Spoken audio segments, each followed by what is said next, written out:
Good evening. Welcome to South Asia Newsline. I'm Lepakshi Khurana. Here are the top stories we're tracking for you on Monday, the 16th of March. Pakistani Christians continue to protest against twin church attacks. Sindh activists condemn human rights violations in Pakistan.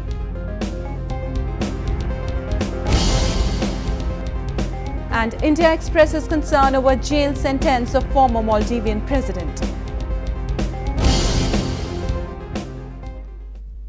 And now for all the details, Pope Francis has called for an end to the persecution of Christians in Pakistan. This comes as the minority community continues to protest against the twin suicide bomb blast targeting churches that killed at least 15 people on Sunday.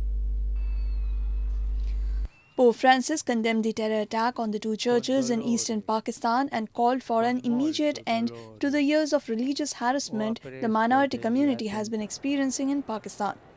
Pakistan, meanwhile, remained tense for the second day on Monday as Christians continued their protest against the twin blasts. Many took to the streets of Lahore seeking security and demanding punishment to the perpetrators. Similar demonstrations were held in various parts of Pakistan too. In southern Karachi, hundreds of Christians took to the streets to mark their protest. हमारी ये government से इल्तिजा है कि ये जो दहशतगर्द हैं इनको लगाम डालें, इनको क्यों नहीं लगाम डाली जा रही? Pakistan's eastern city of Lahore was rocked by blasts on Sunday after suicide bombers targeted two churches in Yohanabad, a Christian neighborhood in the city. The targeted strike, which was claimed by Jamaat-ul-Ahrar, a splinter group of the Pakistan Taliban, also left nearly 80 people injured. The number of casualties was checked due to timely action of guards who locked the gates of the church while hundreds were offering prayers inside. The agitations that followed, however, turned violent in Lahore later in the day with protesters clashing with the police. Two men suspected to be associated with the attackers were also lynched by an angry mob. Christians make up around 2% of Pakistan's mainly Muslim population of 180 million. There has been a surge in attacks against Pakistan's minority community in recent years. In September 2013, a Taliban blast in Peshawar church had killed 127 people and injured over 250 others. Narendra Modi is back home after a 5-day, 3-country tour in the Indian Ocean region. Analysts say the Indian Prime Minister has managed to reclaim some lost influence in the region during this visit. Our political editor Smita Prakash has more in this report. There were crowds chanting Modi Modi wherever he went, with the Prime Minister going on a charm offensive in the region. Mr. Modi promised an easier visa regime for people from Seychelles, Mauritius and Sri Lanka who wish to visit India. He also promised easier access for businesses looking to invest in India. We must promote greater collaboration in trade, tourism and investment, infrastructure development, marine science and technology, sustainable fisheries, protection of marine environment and overall development of ocean or blue economy. In Seychelles, Mr. Modi promised infrastructure development and major initiatives in defence and Coast Guard sectors.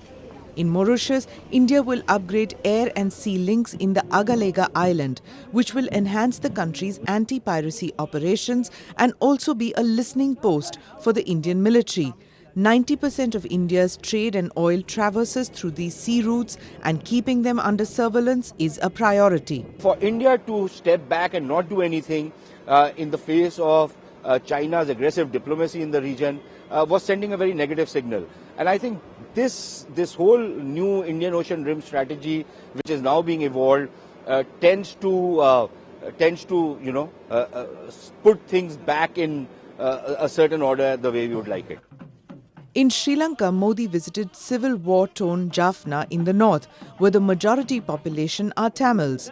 Here he handed over thousands of houses constructed by India to the internally displaced Tamil people. It is a very, very important occasion for the simple reason hitherto there had been a perception that North Indians are not very interested in the predicament of the people of the north of Sri Lanka. India and Sri Lanka also concluded a deal whereby India will be developing an oil tank farm in eastern Sri Lanka, something that could make this island nation a major petroleum hub.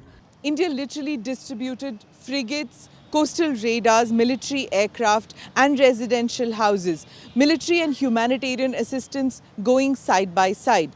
Prime Minister Modi's visit to Sri Lanka, Seychelles and Mauritius might have been prompted to counter China's growing influence in this region. But what it turned out to be was a demonstration of growing soft power and hard power of India in the Indian Ocean neighbourhood. Smita Prakash, South Asia Newsline in New Delhi. Former Sri Lankan President Chandrika Kumaratunga has called the international probe into alleged war crimes during the country's civil war with the Tamil Tigers as insulting.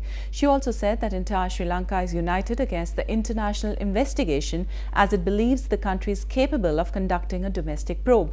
She, however, said the UN and other global organizations are welcome to provide technical assistance to the investigators.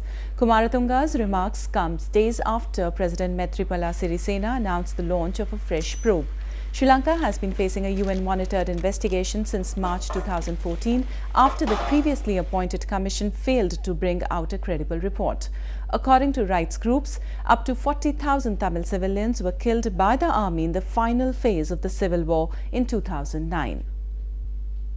The World Sindhi Congress has condemned the attacks on minorities and forced religious conversions in Pakistan's Sindh province. At a recent protest in Geneva, the activist called on international communities to intervene in the matter.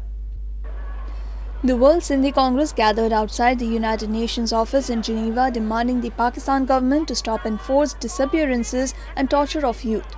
Holding placards and shouting slogans, activists blamed the establishment for supporting banned religious outfits in the troubled province. The religious extremism in Sindh, it is being systematically sponsored, supported, financed by Pakistani state establishment.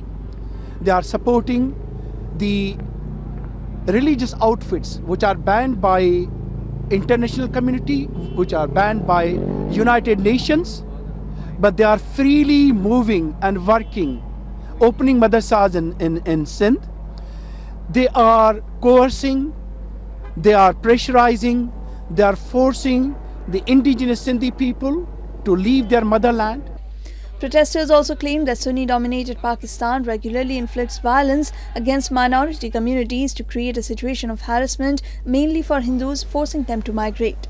ये जो human rights की violation हैं बहुत इंतहा तक पहुंच चुकी हैं, खुसूसन सिंधी हिंदुओं को टारगेट बनाकर उनकी नौजवान लड़कियों 10 साल और 6 साल की लड़कियों को अगवा करके उनको रेप करके उनको कन्वर्ट किया जाता है, उनको फोर्स्ड मैरिजेस करवाई जाती हैं. Many also accused Pakistan for illegally capturing parts of India's Jammu and Kashmir and treating regions like Gilgit-Baltistan and Pakistan-occupied Kashmir as its colonies. Gilgit-Baltistan के लोग, कश्मीर के लोग, सिंध के लोग, बलूचिस्तान के लोग, हम सब ये सोचते हैं कि हम अक़लियतें हैं और हमारे ऊपर मज़ालिम ढाए जा रहे हैं पाकिस्तान के अंदर. ये सियासी मज़ालिम भी हैं, लोगों के ऊपर जिस्मानी तशद्दुद किया जा रहा है, लोगों को जेलों में डाला जा रहा है अपने हुकूक मांगने की वजह से. The World Sindhi Congress has been for long raising issues concerning Sindhi people with organizations like Amnesty International, Human Rights Watch and United Nations Working Group on Enforced or Involuntary Disappearances to seek justice. The Maldivian Democratic Party has urged India to intervene and ensure the release of Mohammad Nasheed. Opposition leader Nasheed was sentenced to 13 years imprisonment over the weekend by a court. India and the international community had expressed deep concern over the political development in the Indian Ocean archipelago.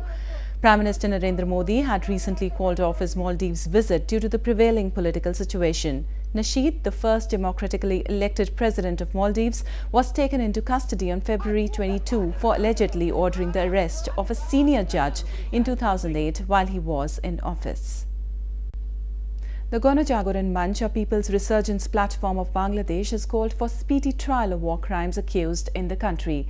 They've also demanded stronger action in the case regarding murder of US-Bangladeshi atheist blogger Avijit Roy. Civil Society of Bangladesh, under the banner of the Gona-Jagoran Manch, organized a vigil and demonstration in capital Dhaka over the weekend, seeking speedy trial of war criminals. Hundreds of activists held a march condemning the recent killing of progressive blogger Avijit Roy. Roy, a US citizen of Bangladeshi origin, was hacked to death by suspected fundamentalists last month for his writings criticizing religious extremism. They called upon all the sections of Bangladesh to stand united against the growing threat of fundamentalism. রাজনৈতিক দল, সামাজিক, সাংস্কৃতিক, ছাত্র, যুব, পেশাজীবী, নারী সংগঠন, NGO, এদেশের প্রত্যেকটি মুক্ত চিন্তার মানুষকে, প্রগতিশীল আন্দোলনের কর্মীদেরকে, মুক্তিযুদ্ধের পক্ষের প্রতিটি মানুষকে ঐক্যবদ্ধ হয়ে আজকে এক কাতারে দাঁড়িয়ে এই মৌলবাদীদেরকে দমন করতে হবে, এই সন্ত্রাসীদের বিরুদ্ধে দাঁড়াতে হবে। The demonstrators also urged the government to bring all the war criminals to justice. সব ধরনের এই হামলা, সন্ত্রাস, নাশকতার বিচার করতে হবে, না হলে আমাদেরকে পরাজিত হতে হবে, না হলে এদেশ আফগানিস্তান তালেবান হবে। তাদের দেশেও এই বিচারহীনতার সংস্কৃতি আজকে তাদেরকে ধ্বংস করেছে। The trial of pro-Pakistani forces and individuals who committed war crimes during the 1971 liberation war of Bangladesh has been a long-standing demand of the freedom fighters. Pakistan has successfully test-fired its first indigenously built drone with combat capabilities. According to the Pakistan Army, the unmanned aircraft named Buraq or Flying Horse is capable of hitting stationary and moving targets with laser-guided missiles. The drones will add a new dimension to Pakistan's fight against terrorists, the army has claimed. Pakistan began its own drone development program in 2013 after the US refused to provide the technology to Islamabad. US regularly carries out unmanned aerial attacks in Pakistan targeting suspected Taliban and Al-Qaeda hideouts inside the country. In an attempt to give a boost to affordable housing, India's central bank recently decided to ease norms for home loans. While the reforms were welcomed by the real estate developers and home owners, market analysts say it's just not enough. A report. Owning a home in Mumbai is a distant dream for many, but for Amin Kedar, the central bank's latest move has made it easier for him to own a house in the country's commercial capital. A recent rate cut has dropped mortgage rates, and the new loan rules spare him from hefty upfront costs. It's a good news for me because first of all I'd be able to paying less EMI in my existing loan, and I can think of taking up a bigger loan for a bigger house. The Reserve Bank's move is seen as the first small step in a very big pledge. Last year, Prime Minister Narendra Modi promised housing for all by 2022. Over the next 7 years, India plans to build at least 30 million houses, and developers are waiting for the boom. The reasons have been many. One is definitely the purchasing power of the people. I think it will be a good pull from the customer side, and therefore the developers will be, I think, compelled or encouraged to create more stock. However, industry experts say this is not enough. They say the government must overhaul the banking sector to make financial services available to everyone. This was one of the steps which is making things easy for the home buyer to avail loan. See, if we look at a loan for affordable housing, the affordable housing and credit delivery has been one of the issues. Apart from this, the government also needs to see how you can give a loan to these people. They do not have access to normal banking channels. Government will also have to see how credit will be made available to these people. This alone will not be enough. Numbers are promising. Reports say 127 million bank accounts have been opened under the Financial Inclusion Plan. But how many of these remain operative is the key to success to Modi's housing plan. Nidhi Rai, South Asian Newsline, Mumbai. Well, that's the way it was in South Asia this evening. Before we conclude, the top stories once again. Pakistani Christians continue to protest against twin church attacks. Sindh activists condemn human rights violations in Pakistan.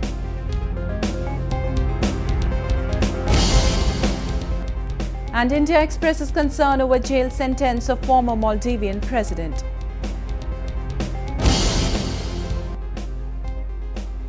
Now viewers can watch the show on SouthAsiaNewsline.com. You can also visit us on Facebook.com/SAsiaNewsline and follow us on Twitter @SAsiaNewsline.